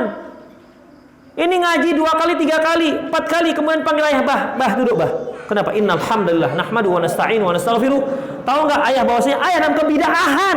Bid'ah itu dolalah finnar Bapak. Apa enggak ditendang ayahnya? Baru ngaji 3 kali. Maunya kita itu ya tahu kita itu anak. Tunjukkan akhlak kita dahulu. Begitu ya, sudah ngaji, anak ini biasanya nggak pernah acuh tak pernah acuh dengan yang namanya piring. Setelah ngaji nggak disuruh cuci piring. Setelah ngaji nggak disuruh sapu halaman, kemudian nyapu rumah. Ini anak ini kenapa? Semenjak ngaji semakin rajin. Di mana ngajinya? Siapa ustadznya? Kan lumayan, kena juga ustadznya. Demikian ikhwatiddin. Jadi orang semakin nyaman. Jangan membuat orang semakin gak nyaman, ikhwatiddin. Yang namanya bid'ah itu sudah lama di Indonesia ini, gak akan mungkin bisa kita rubah dengan 5 menit sekali duduk. Gak bisa. Jadi pelan-pelan, apalagi dengan orang tua kita. Ya. Sekarang itu caranya banyak, ikhwatiddin. Ada dengan cara dengan masukkan TV roja. Ya. Dia gak ngomong, dihidupi aja rojanya, sudah pergi dia. Ada ayah teman kita, dia nggak ngomong banyak-banyak. Kalau di Medan kan nggak ada pakai parabola, masukkan parabola, udah. Jadi di setelnya TV roja, dia pergi. Si ayah nengok, apa ini kasih ceramah? TV kok ceramah aja, mana dangdutnya, mana apanya nggak ada. Kok hari-hari ceramah Quran. Mana yang lain? Kok ya ada sinetron lah gitu kan begitu? Apa ini? Anaknya kok gantung ini? Dia nggak menarik. Ketika anaknya pergi, dia coba apa sih ceritanya ini? Kok suka kali anaknya baca, dengar. Ketika anaknya nggak ada, didengarnya. Baru ikhwatiddin. Nggak pakai dakwah, cukup itu aja. Itu ikhwatiddin. Ada modelnya, dibelinya buku taruh di meja tamu, itu aja. Nggak banyak cerita. Dibeli buku taruh meja tamu, dah. Ada yang modelnya dihidupkan MP3, dah. Nggak ada cerita dia. Itu ikhwatiddin rahimanallahu wa iyyakum. Kadang-kadang kan kita mengetahui tapi nggak tahu cara bagaimana menyampaikan. Itu ikhwatiddin. Ya. Jadi harus pandai-pandai, dan itu memang jam terbang juga ikhwatiddin. Ya. Ketika saya diundang di sebuah pengajian umum, masa saya bicara, Bapak-bapak Ibu macam, hati-hati kan bid'ah ya. Wirid ini sama bid'ah ya. Langsung Pak Ustadz tolong pergi. Itu pintu masjid terbuka begitu. Saya dulu pernah ke Tanjung Pura, awal-awal pulang dari belajar lah, ya tamat belajar, pergi lagi panas ini, masih panas-panasnya ini, berdakwah ke Tanjung Pura. Tahu sendiri Tanjung Pura gimana kan? Di situ kan ada suluk-suluknya gitu kan? Tanjung Pura tahu kan, di situ ada besilamnya. Jadi dakwah, anak muda masih mantap, masih panas. Berasap.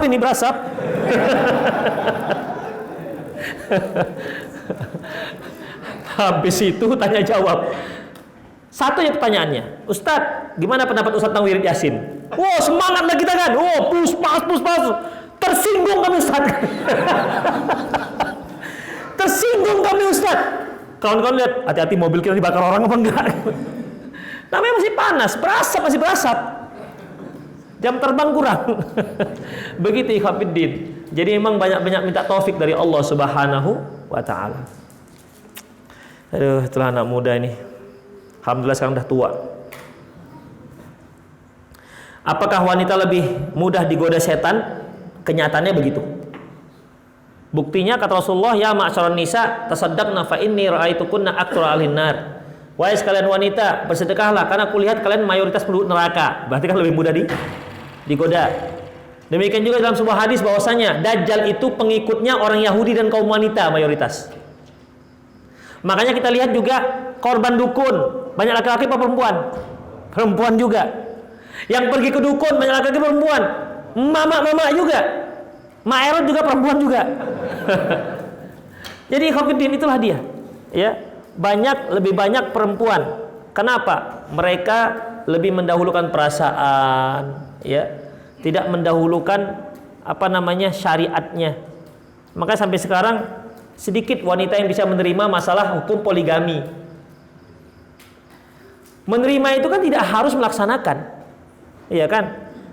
Ini saya terima, tapi saya belum bisa melaksanakan. Seperti yang tadi saya katakan, saya terima Ustadz. Boleh. Suami saya nikah lagi, tapi 3 syarat. 1, lebih cantik dari saya. 2, lebih kaya dari saya. 3, langkahi mayat saya.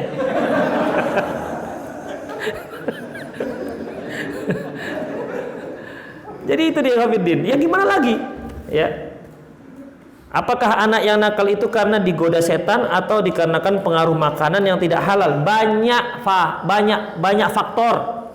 Pendidikan di rumah nggak baik, dikarenakan makanan yang tidak halal, dikarenakan lingkungan.